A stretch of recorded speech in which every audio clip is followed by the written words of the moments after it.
Dobar dan, dragi moji pretplatnici. Evo, ja vam se javim nakon dosta dugo vremena.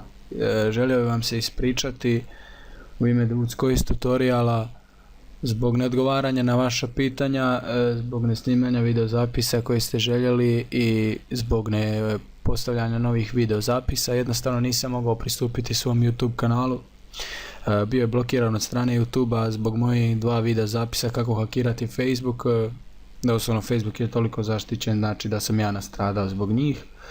Tako da što se tiče tog Facebooka, ostaje još samo jedan video za neki način hakiranja koji je zapravo najslabiji način, ali je još moguć. Imao sam prije ove blokade sam imao još jednu blokadu koji sam imao hakiranje Facebooka preko backtracka koje je bilo najbrže i po meni najjednostavnije, ali također mi je YouTube ukinuo taj videozapis.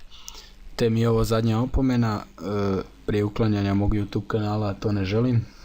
I još jednom vam se znači ispričavam zbog neodgovaranja i zbog moje odsutnosti, ali nije do mene, ja sam pokušavao što više sam se trudio, što više sam tražio po internetu da vidim koji je razlog, ali evo saznao sam, ne znam iz kojeg razloga su me odblokirali, ali odblokirali su i hvala im na tome. No, još jednom vam se ispričavam i ne znam koliko ću raditi više na tom hakiranju Facebooka i takvih stvari za javnost, jer mogao bi nastradati. Uvijek ću neka mala hakiranja i tako to ću uvijek stavljati ove nebitne stvari. Nadam se da ove hakiranje wirelessa koji je moj najpopularniji videozapis neće maketi. I stvarno je koji je najbolji videozapis definitivno na YouTube što se tiče hrvatskog jezika ili općenito stare juge. Imate na engleskom tutoriala, ali da ljudi znaju engleski ne bi tražili na hrvatskom, ili tako? Ili na srpskom ili na bošnjačkom, kako god hoćete, ispričavam se, nije ništa na nacionalnoj razini. Što se toga tiče, mogu vam samo najaviti da ću snimati uskoro dosta tutoriala o Photoshopu i o nekim načinima uređivanja Photoshopa i Photoshop efektima.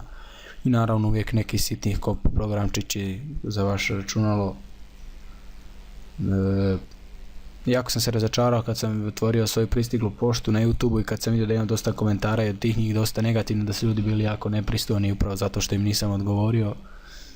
Mislim, ja se ispričavam, ali na neki način bi trebali biti zahvalni uopće što sam stavio taj videozapis. Još jednom se ispričavam, stvarno mi je žao. Nadam se da ćete me i dalje pratiti, da ćete gledati moje videozapise.